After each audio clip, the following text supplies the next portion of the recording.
Magandang umaga po sa ating lahat mga kabayan. Patuloy po tayo ngayon sa ating paglalakbay. Aakyat naman tayo at baba sa kabundukan po mga kabayan dahil meron tayong bisitahin muli ngayon, no? At hulaan nyo po kung sino po yung pupuntahan natin ngayong umaga. Ang sarap po ng dinadaanan natin. Alas 11 ng umaga, no? Pero parang hindi natin masyadong ramdam yung init dahil yung dinadaanan natin mga kabayan ay malilim. At nandito naman tayo muli sa kabundukan. Ang sarap na naman lumanghap ng sariwang hangin. Nandiyan po kaya mga kabayan ang tanong, no? Kung nandiyan po yung ating bisitahin muli. Dahil minsan ay wala yan dito, minsan nakakasalubong natin dahil merong importanteng pinupuntahan. Ang layo pa naman ito mga kabayan. Sana nandiyan yung subject na pupuntahan natin ngayon, no, para hindi na tayo pabalik-balik dahil noong nakaraan to sana naka-schedule kaya lang dahil nagbisi-bisihan tayo sa pasyente natin pabalik-balik ng Baguio, kaya ngayon lang natin nabalikan muli at nagkaroon tayo ng oras.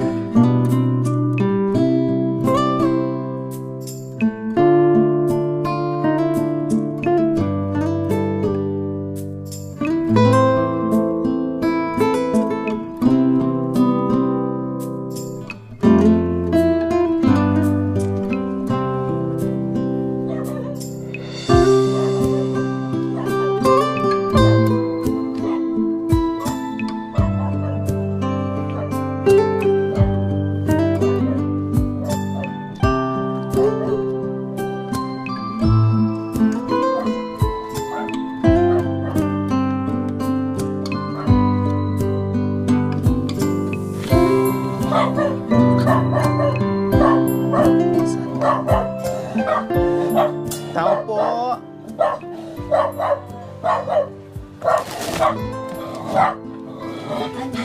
Tao po.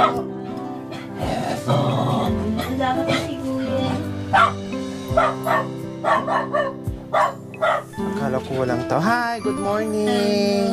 Nasaan si Kuya? Wala Akala ko walang tao. Nandito pala kayo sa loob. Kumusta kayo, doktora? Good morning. Dito po tayo. Hali po kayo. Nag-opisina po. Anong ginagawa nyo? Nag-opisina. Nag-opisina kayo? Wow, ang dami namang kahoy. Wow, ang sipag-sipag talaga ni Kuya Albert, oh. Ang daming kahoy. Diyos ko, ang sarap magluto na magluto. Aray, ano ba yung bubuyog? Mamaya, makagat mo ako. Ano, tawag dito? Ang sarap naman ng mga kahoy ni Kuya. Panggato. Akala ko ay walang tao, no? Ay, nandoon pala si doktora sa loob ng kwarto. At wala si Kuya Albert. Nasaan kayo nagpunta si Kuya Albert? Doktora, nasaan kaya si Kuya Albert? Nagtitinda daw po. Ay, nagtinda. Anong paninda niya? Ano pong mga fishbowl? Ha? Ako po nagtitinda po ako ng ano yan. Fishbowl? Nasaan nga? Saan banda? Sa bayan? Hindi dyan po sa... Hindi ko na kung saan sila nakapaso. Sabi. Nagtinda din daw sila dahil ako nagtitinda ako eh. Diyos ko mga kabayan, sabi ko pa naman sana nandiyan kasi malayo Umin ito. kayo ng ano, ng tosino. Kaya... Wala pa namang wala pa namang cellphone number si Kuya Albert. Mag-Jollibee kayo. Ano kaya, paano kaya to? Wala tayong pagtanungan kung saan si Kuya Albert. Nagtitinda nga daw. Nagtitinda daw. Baka kasi ang ganitong ginagawa ni Kuya Albert. Nung buhay si nanay, meron kasi siyang pinapasok. Bakit ba nagtitinda? Meron kasi siyang pinapasukan, no? Meron siyang sideline.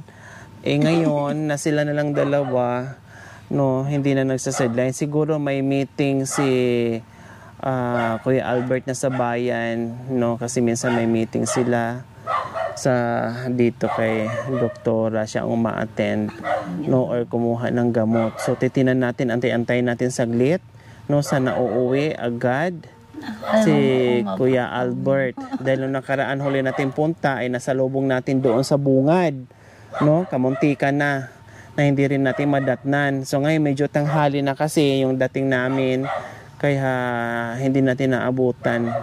Oh my gulay. Kumusta kayo? Ito buhay pa. Wow, thanks God na binigyan pa kayo ng mahabang buhay. Nag-almusal na po kayo? Kanina pa pa. Anong kinain niyo po? Kaya nag-aalay nga lang kaya.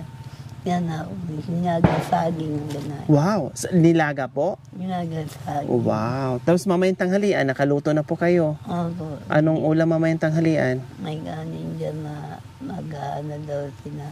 Ayun na. Ay!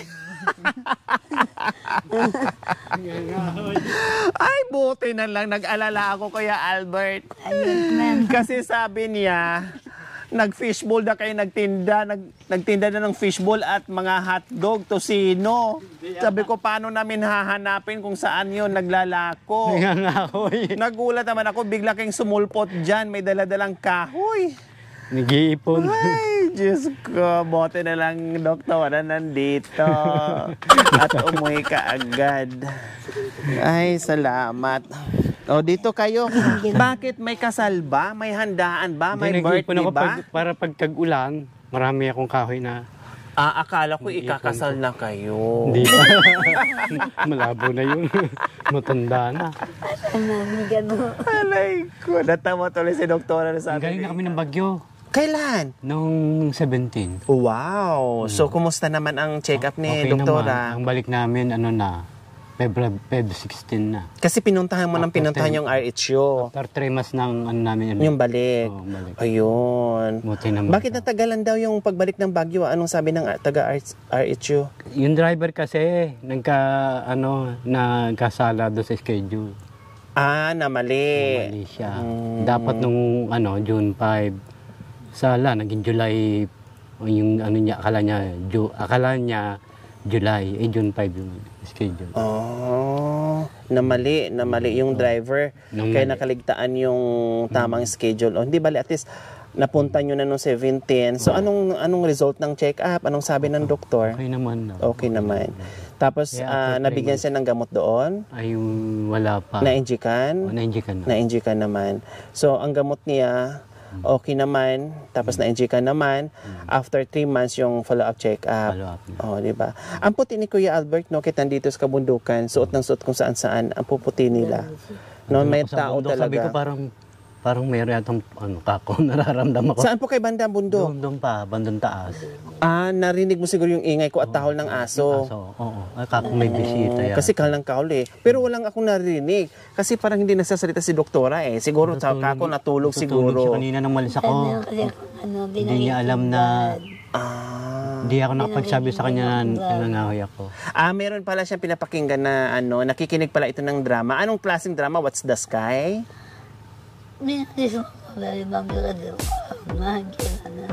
Tugtog.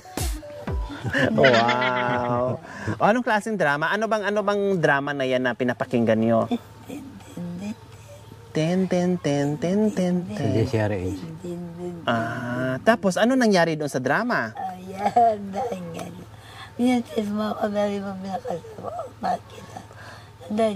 Mukhang may ubo si doktora. Oo. Kasi namamalat. Oo. Napagamot ko nga. May gamot na, nag-antibiotic? Oo, binigyan ni Bagoyos ng Ceprolac. Namamalat eh. Oo, buti nga gumaling-galing na. Ilang araw nag-ubo na ubo. Kasi nagkasakit ako na una. Nahawa. Siyempre, magkadikit. Hawa-hawa. Talagang ganyan. Pag nasa loob ng bahay, ganun din yung pasyente ko, naghawa-hawa sila doon. Nakagamot naman andan din. O, kumusta? Anong lulutuin yung mamayang tanghali? Wala pa nga. Wala pa. Ay, masaging pala ko dyan Anin? yung panglagain. Naglaga kami kanina. Di pa naman hinog yung iba. Maliliit yung ibang maliliit. Nakaano na. Oo. Ayun, may hinog na. Hinog na. Ayun, may hinog. Yung iba, hindi. Dalhin nyo yung iba. Oo, di ba? Pag masipag ka talaga dito sa bundok, meron ka talagang aanihin na kay sarap-sarap na Tapos may puso pa ng saging. O pananghalian nila. Tama na yan. Oh, thank you. Ay, yung gamot ni doktora, kumusta? Meron pa? Yung binili natin noong nakaraan? Meron pang isang banig pa. May isang banig pa. Tapos yung kailan ka kukuha ulit doon? Di ba may free doon sa RHU? Marami pa yon. Ay, wala pa sila ngayong stock. Wala pa, pero may maiinom pa. May stock pa si doktora. Ang RHU lang wala. So, kailan daw sila magkakaroon? Baka mga December na. December. Pero at least aabot pa. No? At kailangan kasi niya hindi malipasan ng gutom, hindi malipasan yung pag-iinom ng gamot, di makaligtaan, kailangan continuous, ganun pa rin. At ang kagandahan ng kay doktora kasi pagdating sa pag-inom ng gamot, disiplinado siya, marunong siya. No, hindi mo na kailangan i-remind sa kanya kasi siya na mismo kukuha, siya na mismo ang iinom, alam niya yung oras, alam niya yung gamot, no? Talagang kaya niya, no? Hindi ka na mahirapang magpainom ng gamot sa kanya. Yun ang kagandahan sa kanya kasi marunong siya. No? Ang galing ni doktora. At nandito kami, Kuya Albert, kasi meron tayong buting sponsor, yung ating silent sponsor na nagpapaabot na naman ng biyaya sa inyo. No? Dahil nakita naman nila yung kahirapan, tulad ng sinabi mo nung nakaraan na yung 3,000 na natatanggap sana na para doon sa pambili ng gamot na buwan-buwan na natatanggap nyo ay hindi na nabibili dahil nagagamit niya doon sa pambili ng pagkain. Kung ano na lang yung libre na nanggagaling doon sa RHU, yun na lang iniinom ni doktora. Yung iba, hindi na nabibili. Kahapon. Pumasok po kayo? Opo. O tapos? Ang sabi sa akin, ito bukas ng umaga. Yan, pupunta lang ako sa opisina. opisina. Anong opisina ba yan? Anong klaseng trabaho ba yan? Ano po kasi yan sa gobyerno. O anong sangay ng gobyerno? Bawal po kasi. Bawal sabihin. Bawal. Confidential. No, Confidential fund ba yan? Nung po confidential yan. Ha? Ano po yan? Nung po confidential yan. Ngayon po, yan pag-opisina ko po. Bibigyan ko po kayo ng chicken inasal. Wow. Pag nakasahod po kayo sa opisina na tinatrabahoan nyo. Ngayon po, kayo nang inaantay ko, mister ko. Inaantay nyo yung mister nyo. Mister mo. Nasaan na ngayon? Nandiyan. Hindi na nga nagpakita sa'yo. Nasaan na pala yung anak nila, Kuya Albert? Nakunan. Nakuna. Hindi, malaki na. 2 beses. Mula noon, hindi talaga dumalo yung mister niya. Kasal sila doon? Hindi, live-in lang. Live-in lang. Pero may pamilya na rin iba. Meron na may asawa na ang mga anak na yan. Hindi siya, simula nagkaganyan siya. Hindi na niya naalala. Hindi niya naalala yung pinagsamahan nilang dalawa. Naku po. Hayaan na natin sila. No? Siguro ikaw ang binigay ni Lord para mag-alaga dyan sa kapatid mo na lubos na kakaintindi at nagmahal sa kanya, Kuya Albert, di ba? Kasi baka mamaya kung sila din nagtuluyan, kung pabayaan lang din niya, wala din din. sila nagsama. Matagal din pala. Tapos 2007, uwi na sa amin, tulala na. Doon nag-start yung niya. Nag-struggle niya sa Yung depression. 2007. Hindi na siya kumain, nagpabaya na sa sarili, ayaw na maligo, ayaw na kumain. Ang baba na nga yung buhok niya na parang alambre na. Mababa na. Doon nag-start pala sa mga kuko niya para na. Pero hindi naman siya minamaltrato. Hindi na maltrato nga eh. Nasinggero kasi, asawa niya. Sa garol. Tapos siyempre, pag lasing na, yan, nag-aaway na, warap preg na. Nasinggero si Kano? Manda ka kay Kano, Kano, ibang asawa mo eh. Sigurado ka? Manda ka kay Kano. Kano? Foreigner? Si Kano. Si Kano? Bali, yun. Amerikano daw. Kano, bali, yung Kano tinutukoy niya, taga Malila. Bali, asawa ng pinsa namin. Asawa ng pinsa namin yung Kano na tinutukoy niya. Doon na nag-start yung Pero in fairness ang ganda ng ng hairdo ngayon ni Doktora. Wow, naka 2 hours kayo ngayon, Doktora. Sinong umayos niyan? Ang ganda-ganda. Niya. Nakita ko na ginupit niya na. Ay, baka nainitan si Doktora kaya nagupit siya. Gupit ka ako. Kaya pala nagkaroon siya ng bangs. Pag-gupit kita ka ako pag may pera tayo. Kasi ginupit niya na yung sarili niya. Nilagyan yun ng bangs, Doktora? Ang ganda naman, ah. Dito na. Ano na ako mo? Kaya nairita kayo, pinutulan nyo, binawasan nyo. Okay naman yung pagkagawa niya, Punta oh. ako sa may pinuntahan ako. Buti nga may gunting siya nagamit. Mayroon, pati sa lamin na bakit may buhok-buhok dito? Ginupit ko ng bangs ko na naman, sabi niya. Kasi ang bangs niya hanggang dito na daw. Paano siya makakakita? Sabi ko, Kung natabunan, natakpan na yung mata kita niya. pagka may pera tayo sa bayan, kako, inunahan mo na yung sarili mo na. Ang ganda ng ano niya, oh. Kasi si nanay lang nagugupit na sa kanya. Marunong si nanay. Ito yung ubi niyo. Bakit iba yung klaseng ubi? Oo. Anong Ito yung kulay? sa, ano din, violet. Kasi meron ko nabibiling ubi, yung sobrang... Yung malalaki. Oo, Meron ibang kami klase nun. din. Meron ako doon sa medyo May bunga. maliliit pa. Maliliit pa lang eh. Baka December. Mga Walang December. laki na. Ayan, ibang klaseng ubi, mga kabayan. Anong tawag nito? Ubing... Yung nakasabit. Nakasabit lang ganyan? Ayun po, iba yung ano niya, iba yung hitsura niya, pero may baging din. No? So ayan po, kailang ang bunga niya nasa itaas. Iba naman yung dahon niya. Ang dahon niya malalapad, Meron ako pero yung dito. isang ubi na nasa lupa, maliliit. Meron Ayan, ito dito. ang lalapad. Ayan, oh. Ay, paano pala Doktora, ng ubing halaya? Unahimik ka.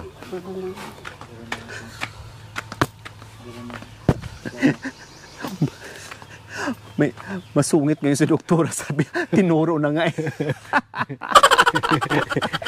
Masungit si Doktora nga, tinuro na nga eh. Mudi-mudi kami.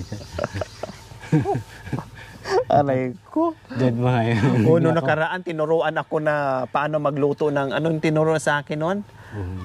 Yung Gabi. gabi. Oo. Maldita ngayon si Doktora. Yung nananaman mo lang yung maliit Yung na yan. nurse nga eh, bara-bara yun eh. Yan, oh. Yung sa ratio. Nakaramban yata. May nasalubong akong dalawang. Nanonood daw sila sa vlogger. Namamonitor daw nila kami. Nagkita ka sa Baguio. Oo, nagkita kami sa sabi niya. Papunta naman ako doon may pupuntahan ako. Opo. Ay, sabi niya. Pag nagkaganoon na kami, ay, si Doktora, yung kapatid ni Doktora. Doktora, yung kapatid ni Doktora. Nagkausap-usap na kami. Anong sabi niya? Ay, sabi Nagpa-check up siya ni Doktora. Sabi niya, ay, kuya, ikaw yung kapatid Doktora. Unta-untahan na kami. Kami yung isa sa taga subaybay nyo, sabi niya. Pinapanood namin, monitor namin kayo, sabi niya. Binigay ko ngayon address namin itong sakaling mag-drop by sila rito. Binigay ko yung address namin dito. May nakakakilala pa sa inyo doon. Nagulat Ano sabi ni Doktora? Ay, nagulat ako, sabi, sino doktor dyan? Kuya, doktor, sabi ko yung kapatid mo, di ikaw. Nagulat ako. Ikaw yung napanood namin doon sa YouTube. Sa YouTube. Kaya natatandaan kita, sabi niya. Nagulat ako, sino yung tumatawag sa akin? Doktora. Pauwi na ako, kagano na kami. Napaisip kayo kung sinong doktora yun. Wala naman doktorang... Oo nga, yun, alala ko, yung pala, siya yung tinutukoy na doktor. Doktora na kasi ang tawag ko dito kay nasanay na ako. Hindi ko na siya matawag sa pangalan niya, doktora talaga. Sumikat yung kapatid kong doktora. Pati sa Baguio nakilala na ako. Dahil sa kapatid niyang doktora, nakilala na rin. Natatawa ako. Sumikat ako yung kapatid kong doktora. Sige po mga kabayan, nandito kami kasi yun nga may nagpaabot ng ating silent sponsor, 'di ba? Okay, sige, ito yung binigay ng ating silent sponsor. 1,000, 2, 3, 4, 5, 6, 7, 8,000 pesos po ang binigay, pinaabot dito kay Kuya Albert and doktora, no, para sa pangailangan nila, tamang kung ano yung bibilhin niya, tapos i-check natin yung gamot niya, kung ano din ang kailangang bilhin para mayroong nakaimbak na hindi makaligtaan o hindi mawawala ng gamot si Doktora Eterlina. Okay, Kuya Albert? Okay po. Okay, sige. Sa nag-sponsor pa rin po sa amin, marami po salamat. Naway patuloy po niyo kaming matulungan. Lalo na ngayon, wala na yung mother ko, dadalawa na kami. Kaya naway huwag niyo kaming kalimutan at ang Panginoon na lang bahalang gumawa niyo ng kabutihan ninyo para sa amin. At naway andyan kayo lagi sa tabi namin. Yun lamang po, maraming pong salamat. Kaya maraming salamat po sa ating silent sponsor. Langin namin na sana bigyan pa kayo ng mahabang buhay, maraming biyaya, no, ganun din ang buong pamilya nyo, no, at hindi magkakasakit syempre para marami pa tayong matulungan na hindi lang sila kundi marami pang iba.